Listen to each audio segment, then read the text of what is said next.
तो श्री कृष्ण जन्मभूमि विवाद पर आपको बता दें, कोर्ट ने याचिका स्वीकार कर ली है। मथुरा जिला अदालत ने श्री कृष्ण विराजमान की याचिका स्वीकार की है। कोर्ट ने नोटिस जारी किया और दूसरे पक्षों को अपनी बात रखने के लिए कहा है। सुन्नी सेंट्रल वक्फ बोर्ड, शाही मस्जिद ईदगाह ट्रस्ट को यह नोटिस जारी किया गया है।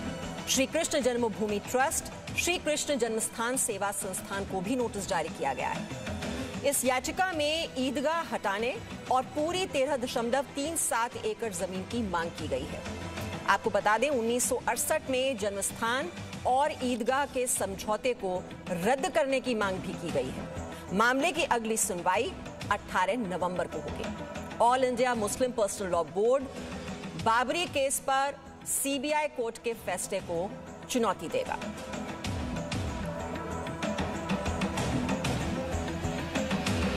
तो आज की बहस इन सवालों के साथ हम करेंगे कि नए भारत में धार्मिक अतिक्रमण से मुक्ति आखिरकार कब मिलेगी। श्री राम को न्याय मिल गया, लेकिन श्री कृष्ण को कब न्याय मिलेगा? कोर्ट के बाहर क्या नहीं सुलझ सकते हैं विवाद? ये बहुत बड़ा सवाल। और आस्था की जो लड़ाई है वो फिर अदालत में क्यों आई? घर के लिए ही हर बार अदालत में क्यों भगवान की अर्जी पहुंच जाती है? तो इन्हीं सवालों के साथ आइए अब चर्चा की शुरुआत करते हैं। और आज की चर्चा में जो मेहमान शामिल हैं उनका परिचय आपसे करा दूं। हमारे साथ शहजाद पूनावाला राजनीतिक विश्लेषक जुड़े हुए हैं, अतीकुर रहमान इस्लामिक स्कॉलर इस चर्चा में हमारे साथ आज शिरकत कर रहे हैं, आचार्य विक्रमादित्य हिंदू धर्म गुरु हैं हमारे साथ, और असगर अली खान वकील भी हमारे साथ इस चर्चा में आज जुड़े हुए हैं। तो शहजाद पूनावाला, श्री राम को तो न्याय मिला, लेकिन उसके लिए 500 साल का लंबा इंतजार श्रद्धालुओं को करना पड़ा। अब श्री कृष्ण को न्याय कब मिलेगा? कितने साल और इंतजार? देखिए, सबसे पहले तो आज इतना पावन मौका है कि आज से नवरात्रा शुरू हो रहे हैं और अतीकुर रहमान जी और असगर अली साहब को भी, विक्रमादित्य जी को भी मैं नवरात्रा की शुभकामनाएं देता हूं। पर आज एक अच्छी खबर भी मिली कि कोर्ट ने इस याचिका को स्वीकार कर लिया है। पर एक बुरी खबर यह है कि कोर्ट में भगवान यही होगा सेक्युलर हिंदुस्तान। मुझे तो लगा कि अतीकुर रहमान और असगर अली जैसे सेक्युलर मुसलमान ये कहेंगे कि देखिए, जिस तरीके से 500 सालों तक हमने श्री राम के मामले को लटकाए रखा और जिस तरीके से वहां पर वोट बैंक की राजनीति हुई, हिंदू मुस्लिम में डिवाइड पैदा हुआ, अब हम कृष्ण जन्मभूमि के बारे में ऐसा नहीं होने देंगे। और इसीलिए हम आगे चलते हुए, हम तमाम प्रूफ और सबूत को देखते हुए हम खुद इस जमीन को दे देंगे, वहां से ईदगाह हटाकर वहां पर एक भव्य कृष्ण मंदिर बने। हम ऐसा भाईचारे वाला प्लान बनाएंगे। पर अफसोस की बात यह है कि जो वोट बैंक की ताकतें और दुकानदार श्री राम जन्मभूमि को 70 साल तक लटकाने अटकाने भटकाने में शामिल रहे, वही लोग आज भी सक्रिय हैं। और वही लोग नहीं चाहते कि एएसआई का सर्वे हो। वो जानते हैं कि यह मजहबी अतिक्रमण हुआ है, पर अतिक्रमण हटाने के लिए वो सामने नहीं आएंगे, क्योंकि वोट बैंक का ये आखिरी उनका जरिया है। तो अफसोस की बात यह है कि कोर्ट में भगवान और अतीकुर रहमान सेक्युलर हिंदुस्तान का दावा करते हैं। जी अतीकुर रहमान साहब, ये दिल बड़ा करके क्या आप कह नहीं सकते कि हाँ, आस्था की लड़ाई अदालत में क्यों आ रही है, हम ये जमीन देने के लिए तैयार हैं, ये पहल आखिरकार क्यों नहीं की जाती? फिर क्या आप सेक्युलर नहीं कहलाएंगे क्या? मीमांसा जी, ये 21st सेंचुरी के अंदर बात हो रही है समझौता रद्द करने की, जबकि बात होनी चाहिए समझौते बनाने की।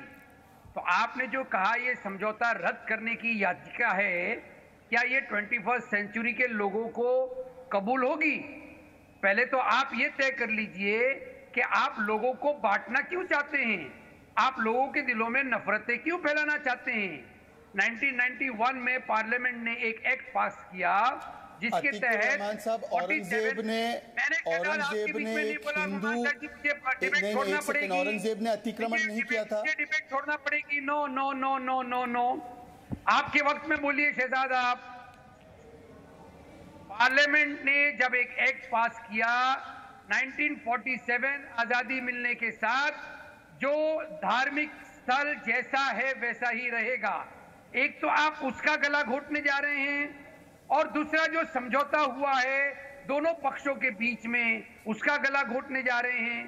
तो आप क्या चाहते क्या हैं? सर, ये दलील कोर्ट में रख दी गई, कोर्ट ने याचिका स्वीकार की। आप हिंदुस्तान के आप लोगों को औरंगजेब के किए करे पर क्यों आप उस पर पर्दा डालते हैं? मुसलमानों को लड़ाना क्यों चाहते हैं आप? कोर्ट ने खुद। सर, आप कृष्ण के समर्थक हैं, श्री कृष्ण के समर्थक हैं या श्री औरंगजेब के समर्थक हैं? आपके लिए श्री औरंगजेब रहमान साहब, औरंगजेब ने 1669 में यहाँ पर जो मंदिर था उसे तोड़ा था और मस्जिद बनाई थी।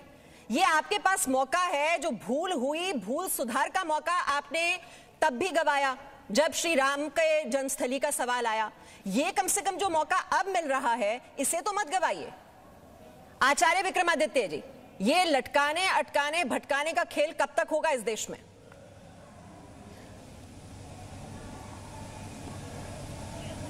ये मीमांसा जी बड़ा दुखद है कि सबसे पहले तो मैं ये बताऊं लोगों को, जिस प्रकार से अतीकुर रहमान बोल रहे हैं यहाँ पे डिबेट में आकर, इनको आमंत्रित किया गया बोलने के लिए। ये इस बात को समझें कि हर बात पे हुल देते हैं, हम छोड़ के भाग जाएंगे। भैया छोड़ के भाग जाओ ना, फिर क्यों बकवास कर रहे हो यहाँ बैठकर? यहाँ पर अपना मत रखने आए हो या मतलब सुनना भी नहीं चाहते या लेक्चर देने आए हो?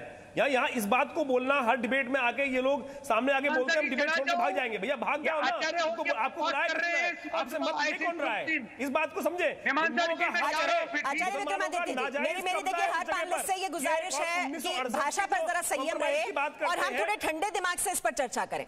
हम बात कर रहे हैं कि अदालत के बाहर ये लड़ाई क्यों नहीं सुलझा ली जाती, ये हर मामला अदालत में क्यों पहुंच जाता है? मुझे मीमांसा जी एक बात बताइए, बहस शुरू होती नहीं है, नहीं बहस शुरू होती नहीं, उससे पहले कहते हैं हम डिबेट छोड़ के भाग जाएं, तो भैया भाग जाओ ना, बुला कौन रहा है तुमको डिबेट करने के लिए?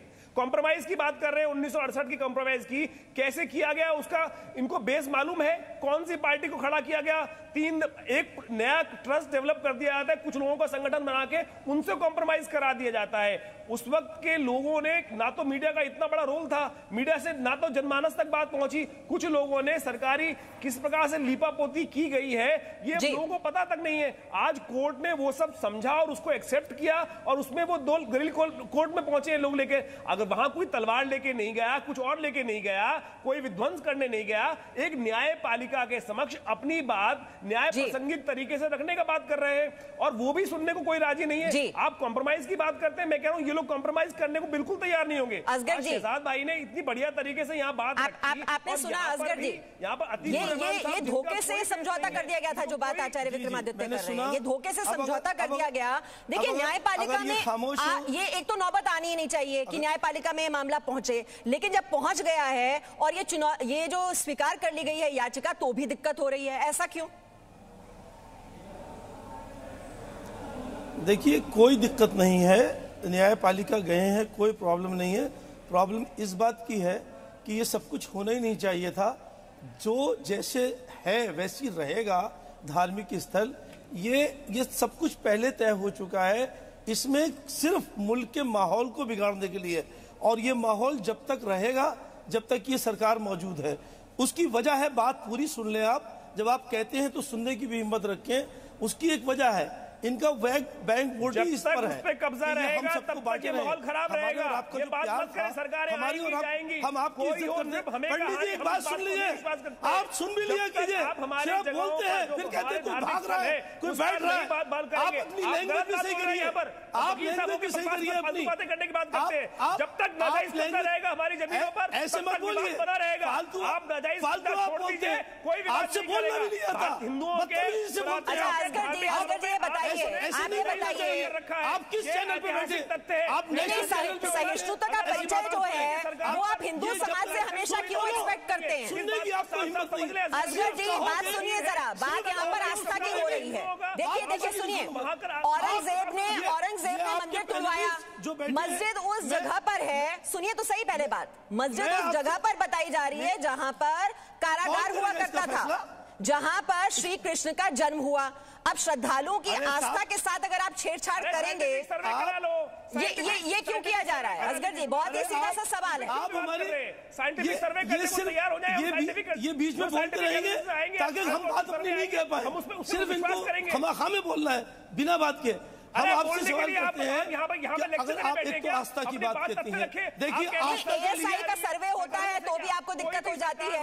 यही तो हुआ था, राम मंदिर के जो अवशेष मिले थे उससे ये साबित हो गया था। कहते हैं लेकिन आपकी मंशा ये होती है कि अदालत में लटकता रहे मामला, निर्माण ना हो पाए। यही है ना मंशा शहजाद पूनावाला। आप पहले बात सुनिए, आप बात सुनिए। असगर जी, ये तो हिंदू शहजाद पूनावाला, अगर ASI अगर सबूत नहीं अगर सबूत सामने आ रहे हैं तो भी दिक्कत हो जाती है। खून होता रहेगा जब तक शहजाद जैसे पंडित जी जैसे इस सरकार जैसे असगर जी, जिस तरीके का जो आप सांप्रदायिक सौहार्द की बात कर रहे हैं, नफरत फैलाने का काम आप कर रहे हैं बैठकर। ये मुसलमान समाज को भड़का कर अदालतों में ये लंबी खिंचे ये कार्रवाई, यही कोशिश रहती है हर बार। अच्छा, अब आपका वक्त खत्म हो गया है। शहजाद पूनावाला बोलेंगे, बाकी का ऑडियो फेड करवा रही हूं। ऐसे डिबेट नहीं होगी, ऐसे डिबेट नहीं होगी। एक बार में एक शख्स बोलेगा, एक पैनलिस्ट, शहजाद पूनावाला। जी मीमांसा जी, आपकी बात बिल्कुल सही है। अगर सौहार्द बढ़ाना है तो इस मामले को कोर्ट में 70 साल तक और लटकाने के बदले जो फैसला सही है, एथिकली सही है, उस फैसले को ले लिया जाना चाहिए। आपको याद होगा सुप्रीम कोर्ट में जब श्री राम जन्मभूमि का फैसला आ गया, तब भी कुछ लोगों ने माहौल बिगाड़ने के लिए हाजिया सोफिया का उदाहरण देते हुए किस तरीके की राजनीति की, कहा कि बाबरी थी, है और रहेगा। तो ये सामाजिक सौहार्द बनाने का ट्वीट था या बिगाड़ने का ट्वीट था? मैं सिर्फ इतना कहूंगा, असगर अली साहब, आप अपने आप को किसके करीब पाते हो, श्री कृष्ण के या औरंगजेब के? अगर औरंगजेब ने कुछ गलत किया है, इतने सालों तक वोट बैंक की राजनीति के चलते एक सत्य सामने नहीं आ पाया है, तो हम तमाम 130 करोड़ भारतीय श्री कृष्ण के हम सपूते हैं। हम लोग क्यों नहीं जाकर श्री कृष्ण की जन्मभूमि जो है और श्री कृष्ण जी का अधिकार है, उसको क्यों नहीं हम दे देते? क्यों हम लोगों को औरंगजेब की पैरवी करनी है? इतना सिंपल फॉर्मूला है। असगर अली साहब, आप किस श्री कृष्ण का अपमान कर रहे हैं? आप श्री कृष्ण का अपमान कर रहे हैं, श्री कृष्ण का आप अपमान कर रहे हैं। क्यों गए आप? कैसे अपमान कर रहा हूं? आपको कोर्ट नहीं जाना चाहिए था। आप इन छोटी अयोध्या की बात पे भी आप ले लीजिए, क्या कहा तो था आपने बड़प्पन दिखाते हुए वो जमीन क्यों नहीं दे दी? वहां कोई मंदिर नहीं था, कोई मंदिर बड़प्पन। अरे हमसे बड़ा सर, राम मंदिर में तो आप कोर्ट जाना चाहते थे।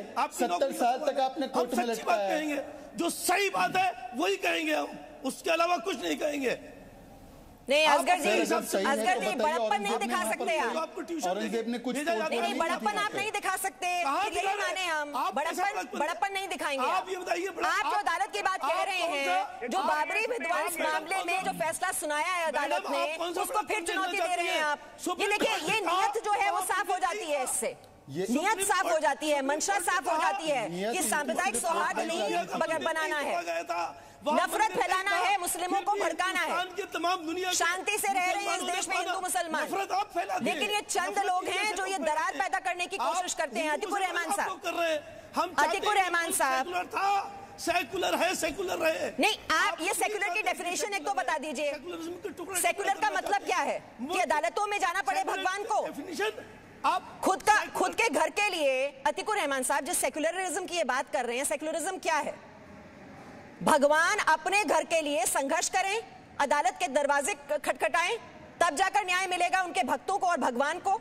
आप जानते हैं ना, श्री राम मंदिर का जो पूरा मामला चला, जो श्री राम हैं वो उसमें न्यायिक व्यक्ति के तौर पर माने गए अदालत में। इसी तरह श्री कृष्ण जो है विराजमान, वो भी एक न्यायिक व्यक्ति हैं, वो खुद के लिए न्याय मांग रहे हैं। ये स्थिति क्यों आ रही है हमारे देश में? इसका जवाब दीजिए आप।